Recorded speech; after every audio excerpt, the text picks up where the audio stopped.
Пройдут века, но навсегда в памяти народа останется эта горькая дата – начало Великой Отечественной войны. Миллионы людей уходили на фронт. Среди них были и жители поселка Туяляс. На войну призвали 56 человек. Живыми вернулись лишь единицы. К сожалению, сегодня в поселке не осталось живых свидетелей тех кровавых дней. Но их заслуга перед Отечеством навсегда останется в памяти односельчан, которые сегодня также провели торжественный митинг, посвященный 72-й годовщине Великой Победы.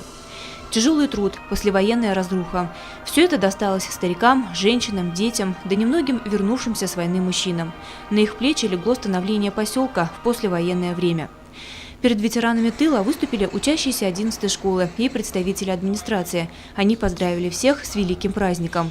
Далее мероприятие продолжилось во дворе школы, где установлен обелиск солдатам-освободителям. На камне высечены имена солдат, которые погибли на поле боя во имя мира на земле и счастливого будущего. Нет в поселке семьи, которой не коснулось бы это ужасное слово – война. В каждом доме могут гордиться своими предками-победителями.